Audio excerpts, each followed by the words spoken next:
시청자 여러분 안녕하십니까? 지난달 17일 첫 아프리카 돼지열병이 발생한 지 한 달이 다 되어 가지요. 충남에서도 의심 신고가 있었지만 다행히 음성으로 판명이 되면서 가슴을 쓸어내렸습니다. 하지만 여전히 돼지열병과의 싸움은 계속되고 있습니다. 오늘은 언제 끝날지 모를 아프리카 돼지열병, 어떻게 이 위기를 돌파해야 할지 토론해 보겠습니다. 나와주신 분들 소개해드리겠습니다. 임승범 충청남도 동물방역위생과장 나오셨습니다. 네, 중앙백신연구소 최환원 이사 나오셨습니다. 안녕하십니까. 네, 대한한돈협회 최상락 협회장 나와주셨습니다. 네, 우선 준비된 영상 보고 토론 시작하도록 하겠습니다.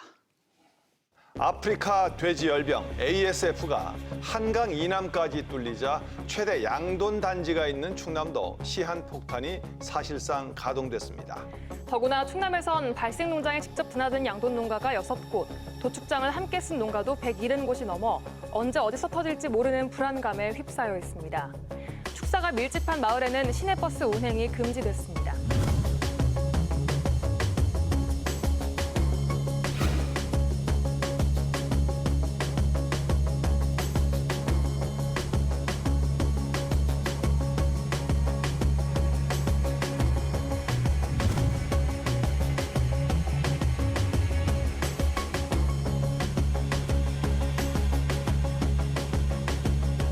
도내 돼지 사육도수는 1227농가 240만 도로 전국에서 가장 많은 지역입니다.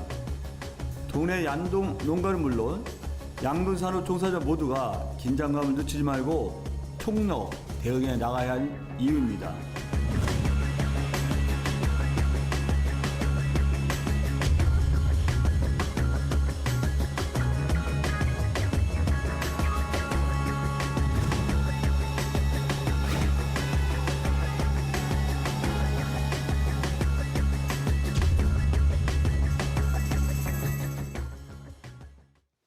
네, 요즘 하루하루가 위기입니다. 지난번 홍성과 보령에서 의심 신고가 나오면서 한때 정말 간담을 서늘하게 했었는데요.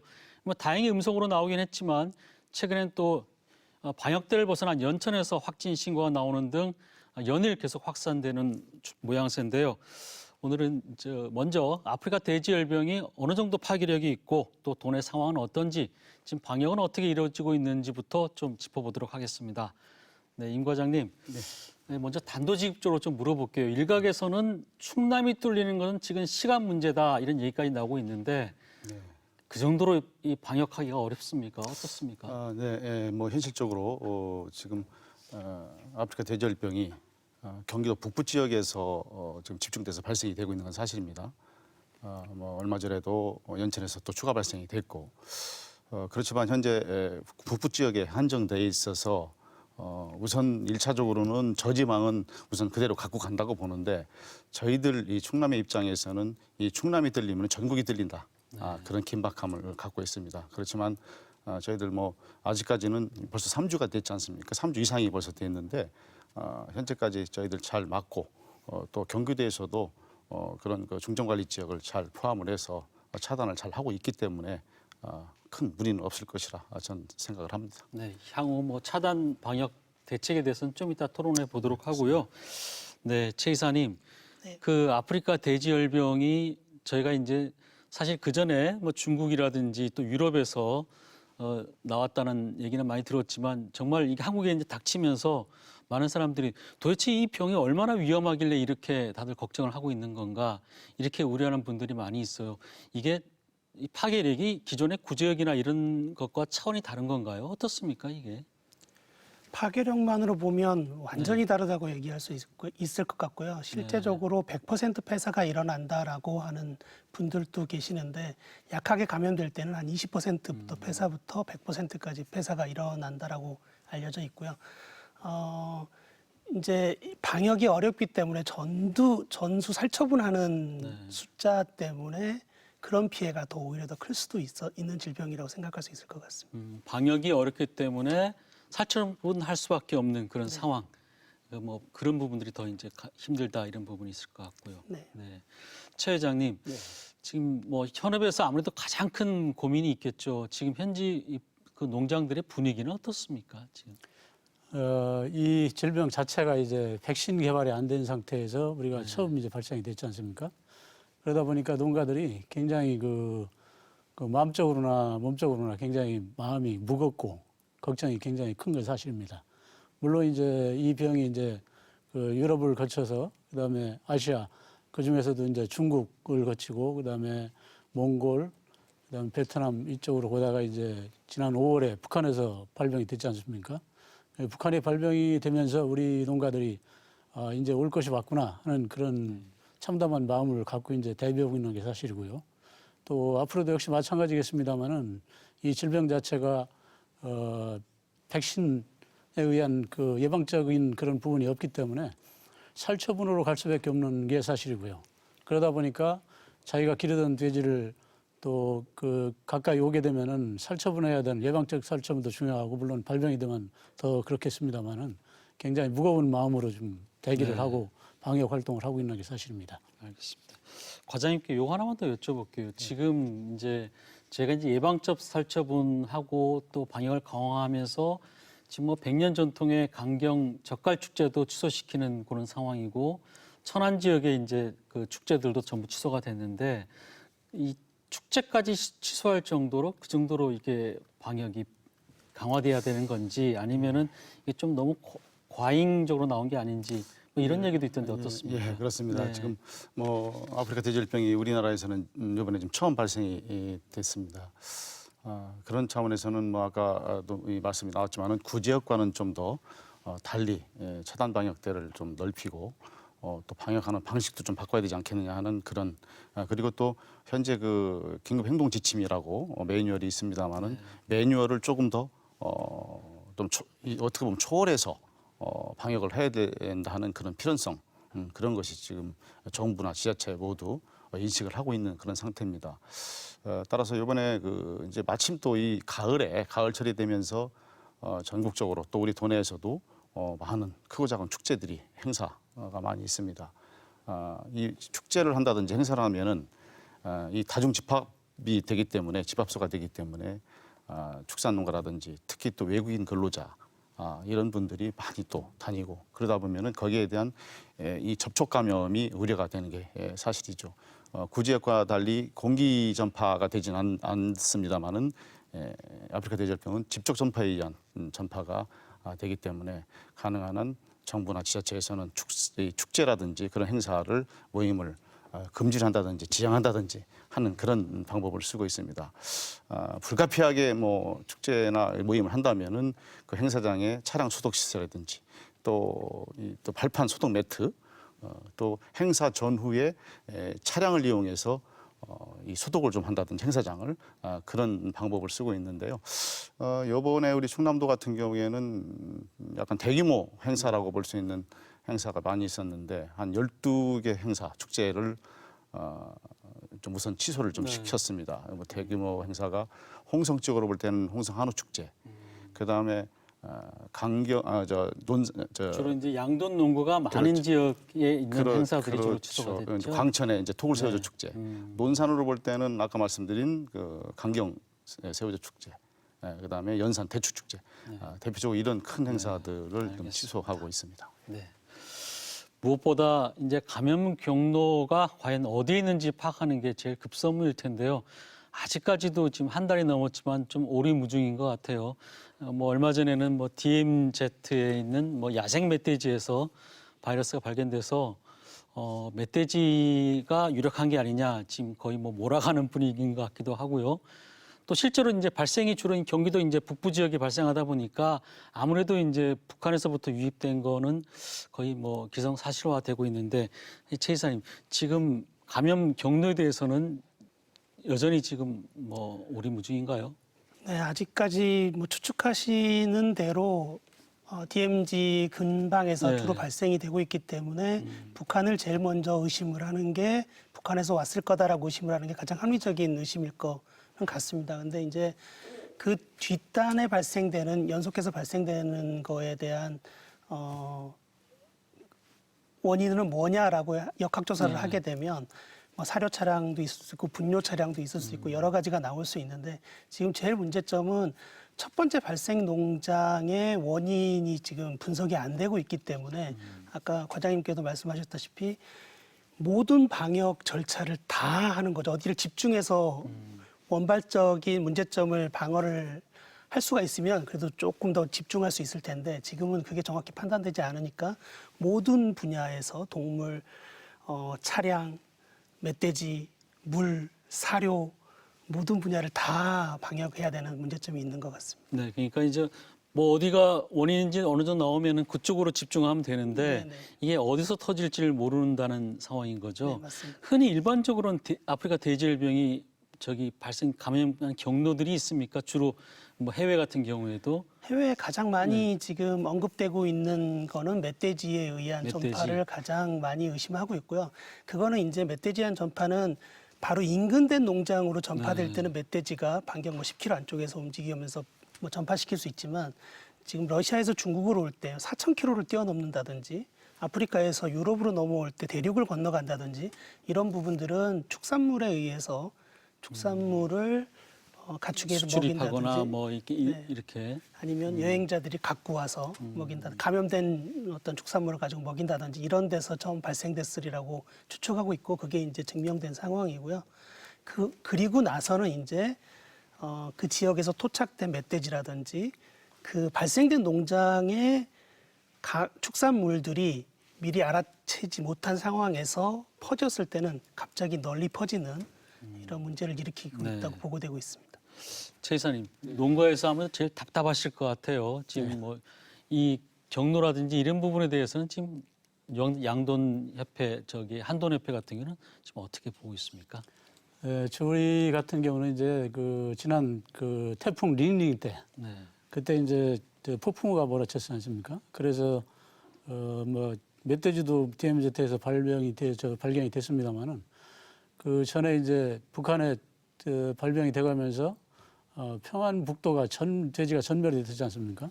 그런 상황에서 그 폭풍에 의해서 이제 막 그 임진강을 통한 그 수계를 통한 그 오염물질들이 이제 많이 내려왔을 거라고 믿는 부분이 왜 그러냐면 강화도에 아무 그 인적도 없고 그다음에 그 접촉할 수 있는 기회가 없던 곳에 모던 2마리 키우는 집에서 발병이 됐던 적이 있습니다. 그래서 이런 걸 봐가면서 이거는 분명히 북한 쪽하고 연관이 돼 있겠다 하는 생각을 많이들 갖고 있는 게 사실이고요.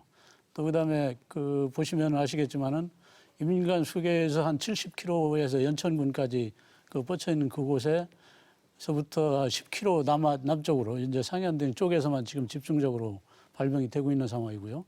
그다음에 이제 지금 국가에서도 예비대를 형성해서 이제 더 방역을 집중을 하고 계신 것 같은데 그래도 그 안에서도 발병이 되는 것을 보면 아직은 뭐 원발 농장에서 발병 원인이 잘 밝혀지지는 않았습니다만은 중국 같은 경우도 처음에 발견되고 발병이 됐을 때 그 원인을 찾아내지 못했어요. 아직도 아마 그런 것 같은데 저희 나라 같은 경우는 이제 가장 의심할 수밖에 없는 게 북한 접경 지역에 의한 그다음에 태풍이 몰아치고 빗물이 범람해 가면서 이제 그 오염물질이 내려왔을 것이다라는 그 추측이 많이 이렇게 좀 접목돼 가고 있는 그런 현상을 보면서 우리 농가들은 이제 그쪽을 많이 의심하고 있습니다. 멧돼지가 원인이라고 하면은 멧돼지를 좀 잡고 뭐 이렇게 뭐 사살해서 이 개체수를 최소화시키는 게 이제 급선무일 텐데 이것도 좀 쉽지 않다는 얘기도 들었어요. 이게 뭐 동물보호협회 또 반대도 있고 또 한돈협회에서도 그 전에 그걸 요청했는데 정부에서 조금 이렇게 미온적으로 대응했다 이런 또 얘기도 나오고 하던데 과장님 어떻습니까? 지금은 이제 처음에는 이제 멧돼지를 포획을 하고 했다가 이게 발생이 되면서 일시 중단을 좀 시킨 적이 있습니다. 이제 이 발생 지역 경기 북부 지역에 이제 그로 인해서 또 이 사람들이 많이 또 왔다 갔다 하고 그럴 수가 있기 때문에 또 발생이 된 개체를 함부로 또 포획을 한다든지 하면은 그로 인해서 또 추가 발생이 될 소지도 있고 이제 후속 처치가 잘 돼야 되는데 그러지 않을 수가 있죠. 그렇지만 이제 저희 이제 비발생 지역에서는 지금 각 지자체별로 멧돼지 포획을 좀 하고 있습니다. 지금 저희 충남도에서도 이제 환경 분야에서 지금 이제 여러 가지 각 분야에서 지금 이 차단 방역 대책을 지금 계속 세우고 추진하고 있는데 환경 분야에서는 멧돼지 포획을 지금 진행을 하고 저희들이 벌써 한 2,100여 도 포획을 하고 이제 그 포획된 거에 대해서는 일부는 또 바이러스 검사를 또 추진할 그 계획으로 있습니다. 예. 지금 현재 충남에서 포획하거나 이렇게 한 멧돼지에서 바이러스가 발견된 경우는 없죠? 없습니다. 예. 없고. 예. 알겠습니다. 최 이사님, 저기 그 지금 뭐 멧돼지도 나오고 이렇게 나오는데 문제는 이제 멧돼지에서 만약에 이게 원인이 있다고 그러면은 이게 전국에 아마 멧돼지 수가 아마 최소 아마 수만 마리, 수십만 마리 될 텐데 이 토착병으로 전개될 가능성이 있지 않습니까? 만약에 멧돼지는 관리 자체가 안 되잖아요, 이게. 네, 그래서 예. 이번에 멧돼지가 DMZ에서 발견되면서 우려하는 목소리가 상당히 큰 부분이 있습니다. 그게 이제 멧돼지끼리 전파도 있지만 멧돼지가 감염돼서 어느 곳에서 죽게 되면 거기에서 조류라든지 파리라든지 이 어떻게 보면 2차 매개 동물들이 전파시키는 경우도 있기 때문에 멧돼지가 또 활동 범위가 생각보다 굉장히 넓더라고요. 그래서 아마 지금 걱정하는 부분은 토착 부분을 굉장히 걱정하시는 것 같고요. 지금 해외 사례를 봤었을 때도 일반 돼지에서만 감염된 나라는 한 군데도 없었습니다. 일반 돼지 감염되고 반드시 멧돼지가 감염돼 있었고요.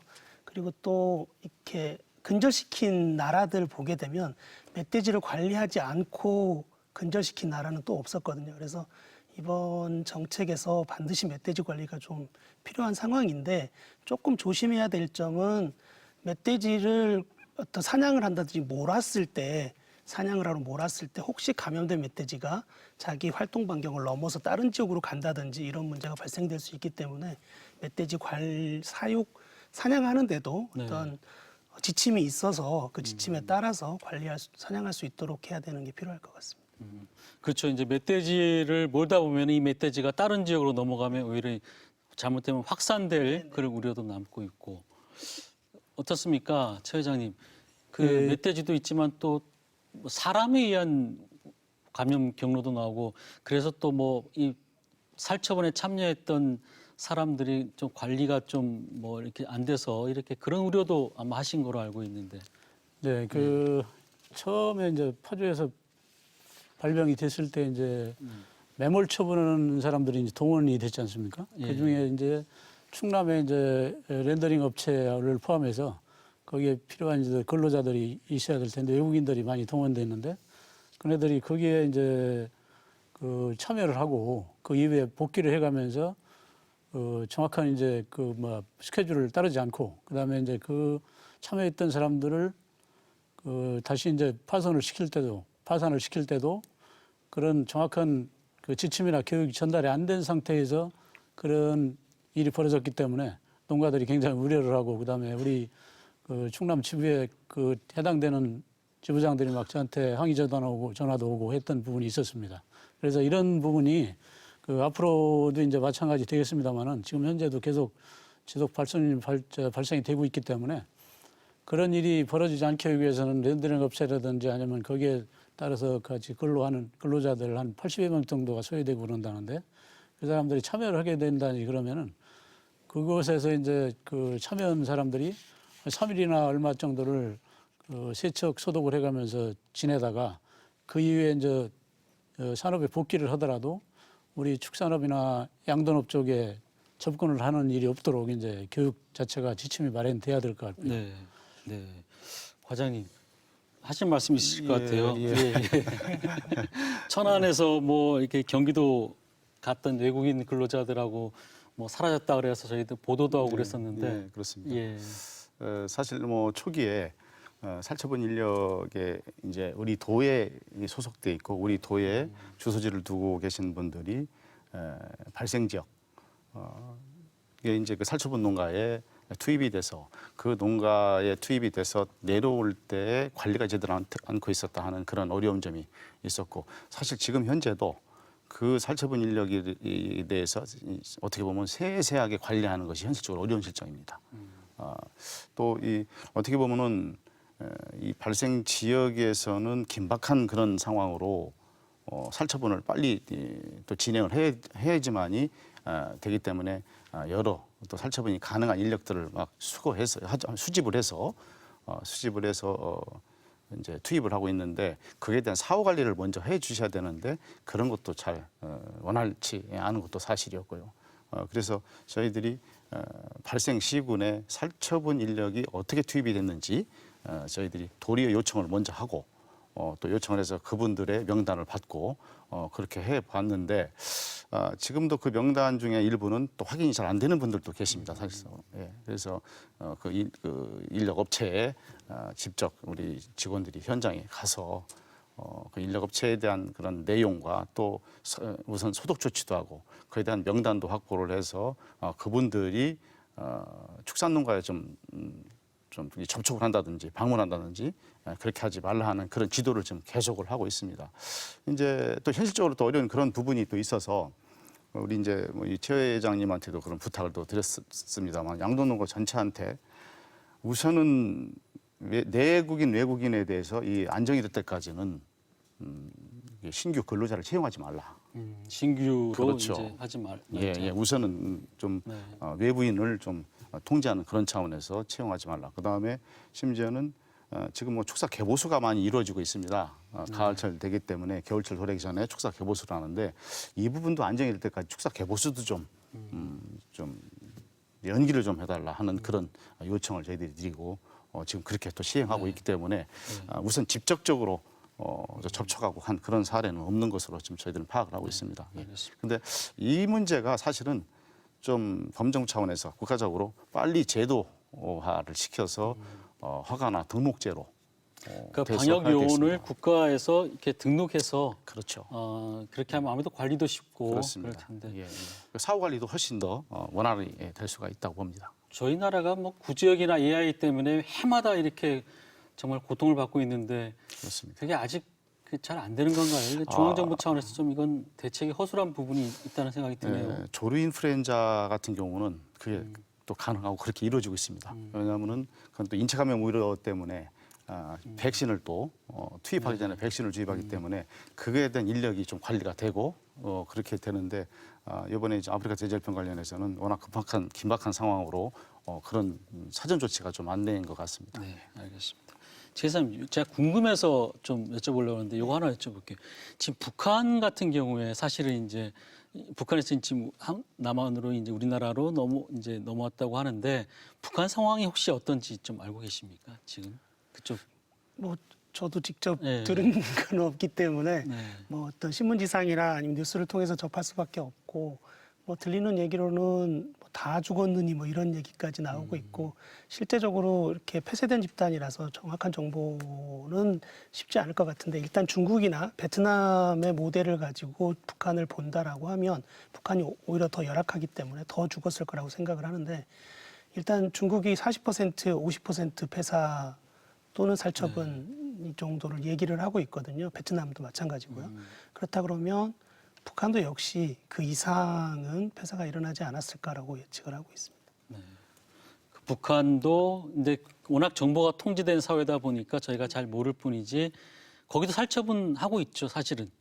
그래도 근데 저희가 듣기로는 살처분보다 주민들이 일단 잡아먹고 그 이제 먹고 난 그것을 이제 이렇게 흘려보내면서 이렇게 강으로 이제 오염되고 뭐 이런 경우도 있다는 얘기 들어서 임진강이나 이런 쪽에 베트남하고 중국이 이런 방역 정책을 실패한 가장 큰 이유가 어떤 보상적인 부분이 가장 클 수 있다고 생각을 하는데요. 이게 정확히 보상이 이루어지지 않다 보니까 농가들은 감염되면 죽을 것 같으니까 빨리 그러니까 신고하지 않고 바로 도축을 해서 미리 도축을 도축을 해서 그럼 감염된 고기들이 전국으로 유통이 되게 되고 아직도 북한이나 중국이나 베트남 이런 데는 잔반을 많이 먹이기 때문에 그렇게 도축된 고기가 잔반으로 들어가게 되면 전국으로 퍼지는 건 시간 문제였다라고 생각을 하고요. 그나마 국내는 조금 다행인 게 잔반을 먹이는 농장을 미리 조금 그렇게 많지도 않았지만 이제는 법적으로 못하게 하고 있고 그런 부분에서 전국적으로 확 이렇게 전파될 일은 좀 드물다라고 생각은 하고 있습니다. 알겠습니다. 저희가 그 농가와 시민들의 인터뷰를 좀 담아왔습니다. 인터뷰를 좀 보고 토론 이어가도록 하겠습니다. 초비상 상태에서 그렇게 되니까 안도의 숨도 쉬고 하지만은 이제 앞으로 이게 쉽게 끝날 일이 아니기 때문에 여기 지구 차원에서도 같이 독려하고 긴장 놓치지 않게 열심히 이제 여기 홍보도 하고 그래야죠. 저희는 이제 다음 주에는 이동 제한이 풀리는데 지금까지 이제 묶여서 출하를 못한 게 많이 있으니까 군사 여유도 없고 이제 뭐 그런 게 좀 염려가 되고 뭐 임상 증상은 뭐 보이지는 않는데 장기화될 경우에는 피해가 되게 좀 심각할 것 같아요. 네, 경제가 좋지 않는 상황에서 서민들에게는 돼지고기가 효전 노릇을 하고 있는데 이제 돼지고기도 제대로 먹지 못하는 게 아닌가 하는 걱정도 많이 됩니다. 아유, 저 살처분하면 그 사체가 토양을 오염시킬 수도 있고 수질도 악화될 텐데 여러 가지로 걱정이 많이 듭니다. 지금 이제 뭐 인터뷰에도 나왔고 여러 가지 이제 그 농민들의 또 얘기를 들어보면은 이 살처분에 대한 우려도 좀 있는 것 같아요. 꼭 살처분을 해야 되느냐, 또 살처분 과정에서 여러 가지 드러나는 문제점 등 뭐 이런 부분이 있는데 어떻습니까, 최 회장님? 지금 살처분에 대해서 농가에서는 좀 어떻게 좀 얘기를 하고 있나요? 그러니까 이제 그 살처분 그 개념이라는 것은 어떻게 보면 그 1급 법정 전염병 또 내지는 또 인수 공통 전염병이라든지 이런 게 발생이 됐을 때 이제 그 긴급하게 이제 발병 원인을 제거하기 위해 살처분이라는 강행을 하는데 이번 같이 이제 또 백신도 없고 그다음에 그 처음 우리나라에 발생이 됐기 때문에 그 대처할 수 있는 방법이 그 살처분 정책밖에 사실 뚜렷하게 할 게 없다라는 게 농가들의 인식인 것 같습니다. 물론 이제 국민들이 그거를 받아들이기에는 왜 멀쩡한 돼지를 갖다가 살처분을 하나 할 수도 있어요. 그렇지만 이제 이게 어떻게 보면 식량 안보 차원에서 다뤄져야 되는 부분도 있거든요. 그래서 그 지금 현재 그 경기 북부에서 일어나고 있는 그 살처분 정책에 의해서 그 최근에 한 11,000도 이렇게 됐을 때는 이제 대한민국 사육도에서 1% 정도가 매몰 처분이 된 거였거든요. 그런데 이제 그 발생이 좀 늘어나면서 좀 늘어나긴 했는데 그로 인해서 우리나라 전체 그 사육도수라든지 영향을 크게 미치지는 않겠지만 이 살처분을 안 하면 이 확산 속도라든지 이런 걸 잡을 수 없는 그런 경제에 이르게 될 것 같아요. 그래서 이 질병은 지금 현재는 백신 개발이 안 돼 있는 상태로 살처분을 가야 되는 게 맞는 것 같고요. 그다음에 살처분이 불가피하다. 예. 그리고 이제 특별한 뭐 치료제나 이런 게 없어요. 다른 질병 같은 경우는 식불이라든지 유산이나 이런 게 됐을 때 해열제라든지 항생제 처방이 되면 효과를 볼 수가 있는데 이 질병 같은 경우는 그 항생제 처방 자체로도 해열 효과가 이제 나타나지 않을 정도로 굉장히 고열을 동반하고 또 그다음에 그 출혈을 동반한 이런 굉장히 그 심각한 질병으로서 그 살처분 정책에 뒤따르지 않으면 잡아낼 수 없는 그런 상황이 되기 때문에 우리 입장에서 봤을 때는 그 지금 살처분하고 있는 농가들한테는 굉장히 아쉽고 안타까운 일인데 대한민국 그 산업 전체를 하기 위해서는 어차피 살처분 정책으로 갈 수밖에 없다라고 생각을 하고 있습니다. 근데 지금 이제 동물 보호 단체 같은 경우에는 뭐 살처분하는 방법 지금 질식사 시키고 있나요 지금? 예, 주로 질식 이제 이산화탄소에 의한 질식 또는 뭐 질소에 의한 질식, 예. 네. 그렇게 해서 안락사를 시행을 하고 있습니다. 질식사 같은 경우는 비교적 그래도 좀 그 뭐 인권이야 이게 뭐 돈권이라고 해야 되나요? 돼지의 권리도 어느 정도 보장됐다 볼 수 있을 것 같은데 문제는 이제 500m 반경 500m를 전부 살처분하지 않습니까? 과연 그 500m를 다 해야 되느냐 또 이렇게 얘기하는 분들도 있어요. 네, 지금 뭐 우리 최 회장님 말씀하셨듯이 이게 지금 이제 일부 이제 많은 분들이 굳이 살처분을 꼭 해야 되느냐 하는 그런 말씀. 그걸 도축을 해서 그걸 시중 유통을 시키면 안 되겠느냐. 이제 비발생 농가의 경우. 네. 근데 지금 500m라고 말씀하셨지만은 필요에 따라서는 또 3kg까지 이렇게 지금 살처분을 좀 하고 있습니다. 특히 이제 강화는 뭐 다 살처분 전체가 다 있고. 군 전체가 그렇습니다. 살처분했더라고요. 예, 약 한 39농가에 뭐 한 4만 3천 두 정도가 있었는데 거기는 뭐 다 살처분이 완료가 됐고 또 마찬가지 이제 다른 지역도 김포라든지 파주도 살처분이 많이 진행이 됐고 또 일부는 또 수매도태도 하고 그랬습니다. 근데 이 살처분을 하면서 이제 많은 분들이 굳이 꼭 다 해야 되느냐, 비발생 농가 같은 경우는 도축을 하면 안 되겠느냐는 그런 말씀하는데 그 과정에서 문제가 확산에 의한 전염인 참 상당히 무섭습니다. 그게 이제 지금 경기 북부 쪽으로 한정이 돼 있지만은 그것이 경기 남부 또 이쪽에 충청 지역으로 내려온다면은 지금 뭐 제장님 말씀하셨듯이 대한민국 돼지 1%, 2% 그게 문제가 아니죠. 10%, 20%가 되면은 그건 양돈 산업 전체, 그다음 우리나라 국가 경제에 미치는 영향도 상당히 클 거로 보기 때문에 우선 이런 그 아프리카 돼지열병 같은 경우에는 살처분 정책을 빨리 시행하는 게 가장 좋고 그게 경제적으로도 더 이득이다. 물론 경제 논리만 따지면 안 되겠죠. 그렇지만 확산 방지하는 차원에서는 그게 최우선이고 물론 세계적으로도 이 아프리카 돼지열병은 살처분 매몰하는 방식으로 전 세계가 다 살처분하고 그렇습니다. 있고요. 예, 그렇게 지금 추진을 하고 있습니다. 지금 현 상황으로서는 어쩔 수 없는 방역 조치라고 생각을 하고 있고요. 아까도 다 말씀하시지만 백신이라든지 어떤 추가적인 방안이 있으면 그 방안을 고려해 볼 수도 있지만 지금으로서는 다른 방안이 없기 때문에 살처분을 할 수밖에 없는 상황인 것 같습니다. 다만 이제 조금 생각해야 될 부분은 예전에 사례로 구제역을 보게 되면 구제역 국내 처음 발생했었을 때 30% 가량을 살처분했다가 이제 더 이상은 안 되겠다라고 해서 백신 정책으로 돌아섰던 경험이 있거든요. 만약에 이게 뭐 물론 한국이 그렇게 퍼질 것 같지는 않는데 아무튼 뭐 최악의 시나리오를 생각했었을 때 막 퍼져서 이제 살처분을 어느 정도까지 할 거냐, 그렇다고 100% 다 죽일 수는 없는 상황이기 때문에 그런 시나리오도 조금 고민을 미리 해놓는 게 좀 필요하지 않을까라는 생각이 있습니다. 네, 알겠습니다. 그리고 이제 농가에서는 그 방역 체계에 대해서도 여러 가지 좀 얘기를 많이 하고 있는 것 같아요. 한돈협회에서는 얼마 전에 그 농정 당국에서 이제 자주 왔다 갔다 하다 보니까 이게 그 오히려 확산시킬 우려가 있다고 그래서 방문을 금지시켜 달라 이렇게 요청을 한 거로 제가 알고 있는데 어떻습니까? 방역 체계, 농민들이 원하는 방역 체계는 어떤 것들인가요? 먼저 우리 충남도에서도 이제 그 성명서 발표라는 것도 이제 만들어진 이유를 말씀을 드리면 이 질병이 특성상 이제 그 사람에 의한 접촉 감염이 가장 크거든요. 왜 그렇게 생각을 하냐면 그동안 발생된 그 10여 건 중에서도 그 비육돈에 발생된 한 건이고 나머지는 다 모던 후보던 쪽에 사람을 가장 접촉을 많이 하는 그런 쪽에서 발병이 주로 됐단 말이죠. 그래서 그런 부분에서도 그렇고 그 방역 차원에서 이제 내 농장에 바이러스가 들어와 있어도 그 바이러스를 사람이 돼지한테 옮기지 않으면 발병이 안 된다라는 그것이 이제 중국의 발병 사례들이 있습니다. 그래서 그런 부분을 믿고 있었는데도 불구하고 그 김포에 두 번째 발생된 농장인가요? 그때 이제 농림부 그 고위 공직자들이 이제 거기에 가서 이제 시연도 하고 또 이렇게 물론 체열을 해서 음성으로 나왔었습니다만은 체열이라는 것이 100% 전두수를 다 체열하는 게 아니고 샘플 채취라거든요.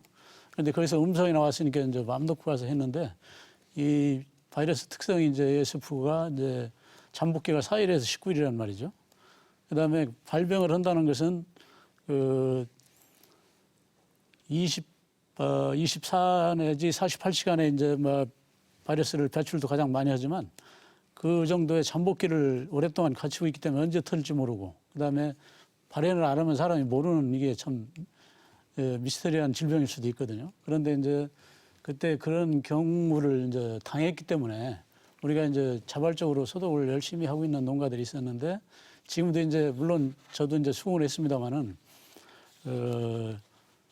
역학관계 돼 있는 농가들이 있어요. 예를 들어서 이제 도축장에 그 예전에 초기에 이제 발병됐던 농가에서 출하를 이제 무슨 도축장에 출하했는데 거기에 들어갔다 온 우리 돼지를 싣고 간 그 출하차가 있었다 그러면 이제 간접 역학으로 이제 걸려가지고 또 3주 동안 아니면 2주 동안 출하를 못하게 하는 그런 방법을 쓰고 있는데 그렇게 되다 보니까 농가들이 굉장히 이제 아유 무슨 얘기냐 우리는 열심히 하고 있는데도 불구하고 이렇게 우리가 인권 침해까지 받아가면서 방역을 동참해야 되냐 이런 불만 섞인 얘기들이 있었어요. 그런데 이제 우리가 직접 그 체험을 해보니까 방역 처소가 불편은 해도 필요도 하겠다는 생각을 저는 갖게 됐어요. 그래서 네, 이제 알겠습니다. 그 회원들이 많이 이제 불편해하고 그래도 참아내자는 쪽으로 이제 얘기를 하고 있는 편인데 네. 앞으로도 예. 역시 마찬가지입니다만은 방역이라는 거는 사람이 하긴 하지만 이 바이러스를 묻혀서 돼지한테 감염시키는 사람이 하는 일이거든요. 뭐 예를 들어 사람이 그물망을 사람이 이제 방역을 소홀히 막기 했을 때 위해서는 좀 더 강화할 필요가 네, 네. 있다. 얘기시고 저희가 관련 리포트를 제작을 했는데요. 리포트를 보고 토론 이어가도록 하겠습니다. 아프리카 돼지열병 초기인 지난달 하순 방역 당국이 현장 점검을 한다며 경기 지역 양돈 농장을 방문한 뒤 나흘 후에 그 농장에서 아프리카 돼지열병이 발생하자 양돈 농들은 술렁댔습니다. 급기야 충남 한돈협회는 고위공직자들의 농장 점검을 중단하라는 성명까지 냈습니다. 또 바이러스 매개체가 될 수 있는 방역요원의 철저한 관리와 함께 농장 바로 앞에 개별 초소를 운영하는 대신 거점 소독소를 늘리라고 요구했습니다. 이러한 요구는 곧바로 받아들여졌습니다. 아프리카 돼지열병 발생 20여일이 지난 지금 양돈농들은 제대로 된 거점 소독소의 확대 설치 필요성을 강조하고 있습니다. 충남에는 거점 소독 시설이 시군별로 많게는 3곳, 적게는 1곳씩 있는데 보령시 천북 소독 시설처럼 제대로 된 곳은 드물기 때문입니다. 양돈농들은 또 철저한 소독을 하고는 있지만 매우 불안하다며 이제는 거점 소독 시설의 상시 운영을 요구하고 있습니다. 항상 일이 터진 뒤 뒷북 대처로는 한계가 있다는 주장입니다. 이 일이 터지면은 뭐 후속 대책으로 막 거점소 부랴부랴 만들고 그러는. 지금 뭐 구제역도 그렇고 이게 365일 예방 차원으로 이걸 가동을 시켜줘야 되거든요. 이거. 방역 당국은 양돈농들의 요구를 긍정적으로 받아들이면서도 정부 차원의 지원이 있어야 가능하다며 이에 앞서 모든 양돈농들의 철저한 일일 소독이 먼저 지켜져야 하고 일반인들의 협조 또한 매우 중요하다고 강조하고 있습니다. TJB 조상환입니다. 과장님, 지금 농민들이 얘기하는 여러 가지 이제 방역 체계의 좀 변화라든지 또 상시 방역 강화 또 이런 얘기를 하고 있는데 도에서는 이 부분에 대해서 어떻게 보고 있습니까? 예, 우선 지금 이제 모니터 나오신 대로 지금 이제 이 발생 지역하고 비발생 지역하고의 차이점은 어떻든 발생 지역에서는 바이러스를 내보내지 말아야 되고 반출이 안 돼야 되고 또 비발생 지역에서는 이 발생 지역의 그 바이러스나 이제 모든 차량과 사람에 의한 전파 그런 연결고리를 좀 끊어줘야 된다 하는 그런 차원이거든요. 그래서 이 발생 지역은 뭐 우선 살처분 정책 아까 말씀드린 살처분 정책이 빨리 이루어지는 게 가장 우선적이고 두 번째는 발생 지역에서 그런 방역대를 설정을 해서 방역대에서 그런 모든 차량, 사람 모든 것이 통제가 되면서 나갈 때도 제대로 된 소독과 그런 것이 이루어져서 외부로 나가야 됩니다. 근데 비발생 지역에서는 마찬가지 발생 지역에 있는 바이러스가 들어오면 안 되겠죠. 바로 그런 것을 하기 위해서는 우선은 각 시도별로 지금 거점 소독 시설이라는 것을 운영을 하고 있습니다. 근데 이게 지금 상시 거점 소독 시설이 사실 전국적으로 이렇게 많이 뭐 설치되고 있지는 않습니다. 그래서 이걸 농식품부에서도 지금 상시 거점 시설을 각 도에 지금 구비 사업으로도 지원을 좀 하고 있는 그런 상태인데 지금 우리 충남도에도 이제 그런 상시 거점 시설이 지금 3개가 있고 지금 이번에 ASF 발생이 되면서 거점 소독 시설을 이제 많이 늘려놨죠. 근데 그것이 상시가 아니기 때문에 앞으로 우리 도에서도 예를 들어서 과적 차량 검문소처럼 그런 자리를 좀 물색을 해서 상시 거점 소독 시설을 설치를 해야 된다 하는 것에서는 저희들이 다 인식을 좀 하고 있습니다. 네. 그 상시 거점 소독 시설을 설치하는데 예산이 많이 들어가나요? 그렇습니다. 지금 농식품부 지원 사업으로 볼 때는 그게 약 한 5억 한 7천 정도. 5억 7천. 예. 그 정도 들어가기 때문에 그 이상 들어갈 수도 있습니다. 물론 뭐 지금 저희들이 임시적으로 이번에 아프리카 돼지열병 차단 방역으로 해서 하는 그 시설은 뭐 적게는 뭐 3, 4천만 원에서 아니면 뭐 한 2억 원 정도 그렇게 해서 지금 설치를 해서 운영을 하고 있습니다만은 아무래도 정확한 그런 소독 시설, 그다음에 완벽한 시설을 갖추려면은 최소한 그 정도는 들어가지 않겠느냐 하는 그런 생각입니다. 제가 봤을 때 이 돼지열병으로 인해 파생되는 여러 가지 뭐 손해라든지 이런 걸 감안했을 때는 아주 큰 금액은 아니라는 생각이 드는데 예, 앞으로 또 이제 확대하실 계획이신 거고요. 예, 그렇습니다. 네. 최 이사님은 어떻습니까? 지금의 방역 체계 어떻게? 지금 현 상황으로 보면 만약에 이번에 ASF 발생이 이걸로 끝나고 잠잠해진다고 하더라도 지금 주변국들이 항상 이제 엔데믹하게 풍토병으로 머물러 있을 가능성이 상당히 크기 때문에 언제든지 들어올 수 있는 상황이 된다고 보고 있습니다. 그래서 말씀하셨던 상시 거점 소독 시설이라든지 국가적으로 해야 될 일도 있을 것 같고요. 농장에서는 그렇게 전파를 일으켜줄 수 있는 울타리, 계속 얘기 나오고 있는데 울타리며 아니면 조류가 막을 수 있는 철조망이며 아니면 이제 방충방서, 쥐라든지 이런 것들이 한번 이번 기회에 우리나라의 방역에 조금 어디 구멍은 없는지 뒤집어 봐야 될 상황이라고 생각하고 있습니다. 최근에 제가 듣기로 강원도 원주에서 그 중국에서 이제 수입된 그 돼지육포에서 그 ASF 바이러스가 발견됐다 이런 얘기를 들었거든요.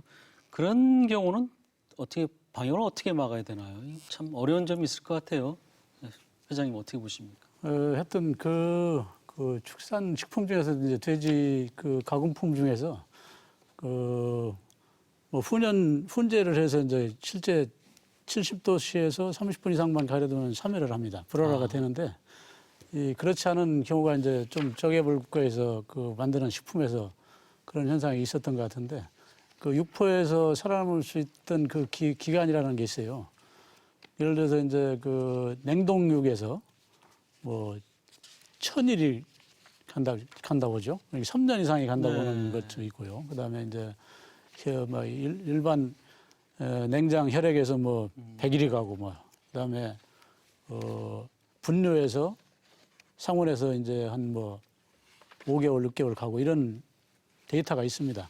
그래서 그런 그 부분이 있는 것처럼 일단 축산 가공품 중에서 저개발 국가와 또 그다음에 발생 국가에서 나오는 그 휴대축산품이 반입이 되지 않는 게 가장 큰 되도록 우리 효과죠. 시민들도 네네. 이게 좀 불확실하다 싶으면은 이게 안 먹는 게 좋겠네요. 그죠? 하여튼 뭐 먹어서 문제되진 않는데 예. 그로 인해서 그 찬반으로 배출이 된다든지 그랬을 때 이제 돼지한테 전염이 되기 때문에 문제지. 네.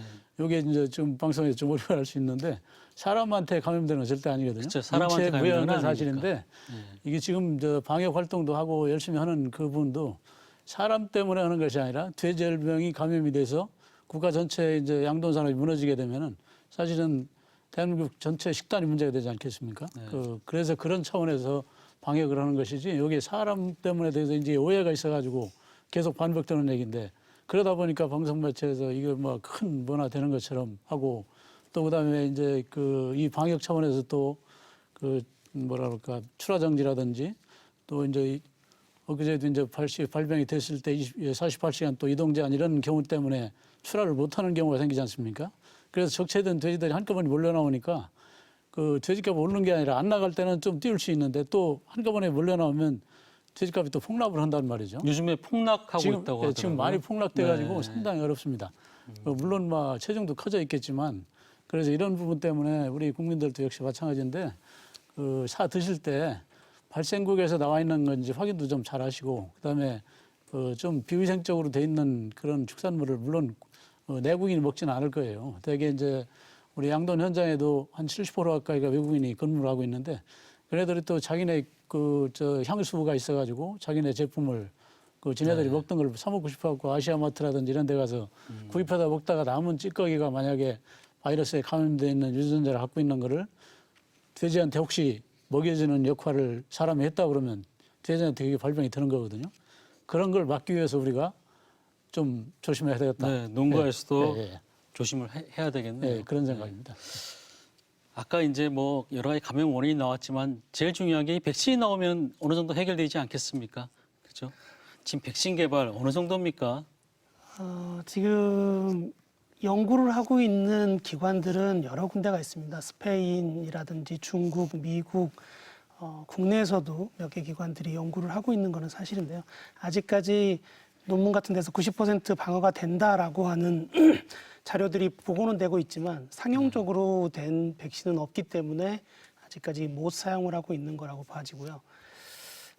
지금 임상시험 중인 백신들이 최근 쭉 있고 또 막 쓰다가 실패해서 중국에서 또 터졌다라는 이런 보고들도 있는 상황입니다. 근데 지금 추세로 본다 그러면 2, 3년 정도 되면 어느 정도 백신으로서의 효능을 가지고 있는 백신이 나오지 않을까라고 생각은 되는데 다만 걱정스러운 부분은 이게 이제 백신을 쓸 거냐 살처분을 할 거냐 이런 정책적인 부분에서의 판단이 좀 있어야 될 걸로 봐지고 있습니다. 백신을 접종하는 순간 국내의 풍토병으로 인정하는 꼴이 될 수 있기 때문에 이게 백신을 하게 되면 100% 맞게 되면 질병이 들어왔을 때 안 터지고 좋은데 100% 맞지 못하고 한 90%, 80% 맞게 되면 감염된 애들이 있을 수 있다는 거거든요.